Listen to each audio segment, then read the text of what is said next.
Welcome to the channel dear students.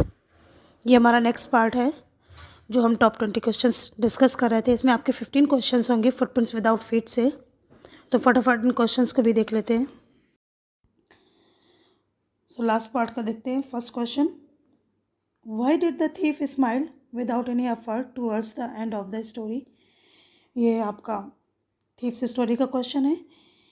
Anil जो main character था और हरी सिंह, ये दोनों ही मेन कैरेक्टर थे। हरी सिंह जो था वो पेशे से एक चोर था और हर बार कुछ ना कुछ प्रिटेंड करके अपने शिकार को फांसता था कि मुझे उसे लूटना है या उसे बेवकूफ़ बनाना है, डिसीव करना है। हर बार वो प्रिटेंड करता था ऐसी स्माइल, फ्रेंडली स्माइल, ताकि किसी को ट्रैप कर पाए। लेकिन एट द लास्ट जो उसकी स्माइल थी वो बाई हार्ट थी, क्योंकि वो पूरी तरीके से बदल चुका था। तो हमें उसी स्माइल को यहाँ पर एक्सप्रेस करना है। Next question, Horace Denby was good and respectable but not completely honest. Why do you think this description is apt for Horace? उन्होंने कहा कि हॉरेस डेनबी रिस्पेक्टेबल पर्सन था, ठीक था, लेकिन पूरी तरीके से ऑनेस्ट नहीं था। और आप बताइए कि जो ये डिस्क्रिप्शन दिया गया हॉरेस के बारे में, क्या ये अप्रोप्रिएट है या एनफ है? तो देखो, था तो वो रिस्पेक्टेबल पर्सन, क्या है यहाँ पर ये कह सकते हैं कि गुड था। एज अ पर्सन गुड तो था, लेकिन था तो वो रॉबर ना, रॉबरी तो उसने प्लान की थी, तो पूरी तरीके से तो ऑनेस्ट था नहीं। बस इसी चीज़ को हमें यहाँ एक्सप्लेन करना है। नेक्स्ट क्वेश्चन है, why was the strange scientist strongly suspected of having had a hand in the burglary at the clergyman's home. Strange scientist means Griffin. Griffin के ऊपर सस्पेक्शन क्यों था कि उसने वो चोरी जो हुई थी ना क्लर्जीमैन के घर में, कॉइन्स की खटखटाने की आवाज़ आ रही थी, कॉइन्स गायब भी हो रहे थे, लेकिन कोई भी पर्सनैलिटी वहाँ पर नहीं दिख रही थी उन्हें। तो इसमें उसका हाथ था, ऐसा क्यों सस्पेक्शन हुआ उन लोगों के माइंड में?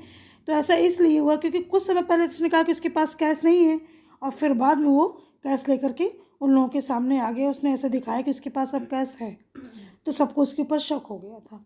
नेक्स्ट क्वेश्चन है, what was the cause of Matilda's ruin. Matilda की बर्बादी का कारण क्या था? That was her more desires. जितनी अफोर्डेबिलिटी थी उनकी लाइफ में, उससे कहीं ज़्यादा उसकी इच्छाएं थी, और वही उसकी सर्वनाश का या वही उसके बर्बादी का कारण बनी। नेक्स्ट क्वेश्चन है, why did Bholi's parents think her a dumb cow.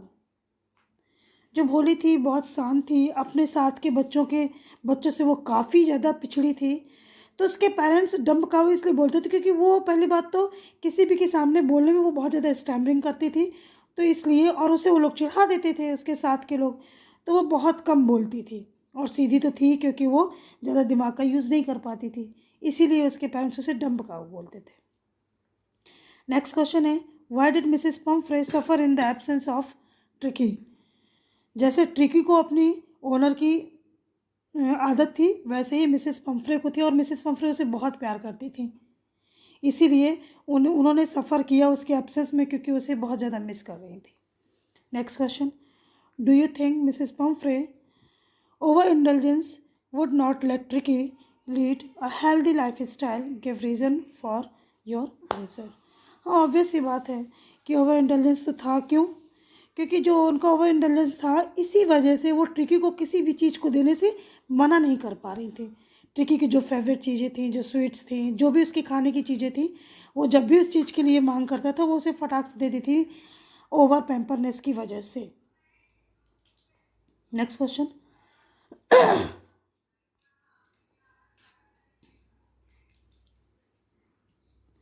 Fowler was disappointed to see ऑसिबल, वैलिडेट द स्टेटमेंट।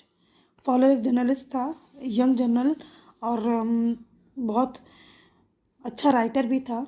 लेकिन जब उसकी मुलाकात ऑसिबल से हुई, तो जब उसने सुना था कि जो स्पाइस होते हैं और जो डिटेक्टिव होते हैं वो बहुत एडवेंचरस को अपने साथ में हमेशा पैक करके चलते हैं, लेकिन ऑसिबल उनसे बिल्कुल अपोजिट था। सिर्फ फैटी पर्सनैलिटी उसकी दिखती थी, बाकी कुछ नहीं दिखता था, लेकिन वो उसका जो प्रेजेंस ऑफ माइंड वाला पार्ट था ना, वो बहुत रिच था।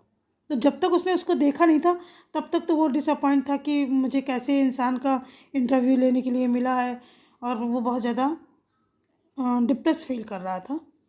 तो बस आपको वही सीन लिखना है कि ऑसिबल किसी भी तरीके से एक डिटेक्टिव के फॉर्म में सूटेबल नहीं था। नेक्स्ट क्वेश्चन है, all might have been well Had Griffin woken up on time in the store? Elucidate the statement. सारी चीज़ बिल्कुल परफेक्ट होती अगर ग्रिफिन टाइम से जग जाता उस स्टोर में, बट ऐसा नहीं हुआ। वो टाइम से जगा नहीं। जब वो टाइम से जगा नहीं तो जो वहाँ के वर्कर्स थे वो टाइम पर मॉर्निंग टाइम पे आ गए, और जब उसने देखा कि वो लोग उसकी तरफ आ रहे हैं तो उसने फिर भागने का प्रयास किया, और जब वो भागने लगा तो जाहिर सी बात है वो उसे चेस करेंगे। Next question, what happened at the ball? Was Matilda's dream fulfilled? Obviously it was fulfilled. वो जैसी दिखना चाहती थी, जितनी सुंदर दिखना चाहती थी, दूसरी चीज़ उसकी बहुत ज़्यादा एक स्ट्रॉन्ग डिज़ायर थी कि सब उसके ऊपर ध्यान दें, उसके ड्रेसअप पे ध्यान दें, और जो उसने अपने फ्रेंड से डिमांड की थी वो बिल्कुल वैसे ही कंप्लीट हो गई थी। So it was very good for her. Next question, 1 second।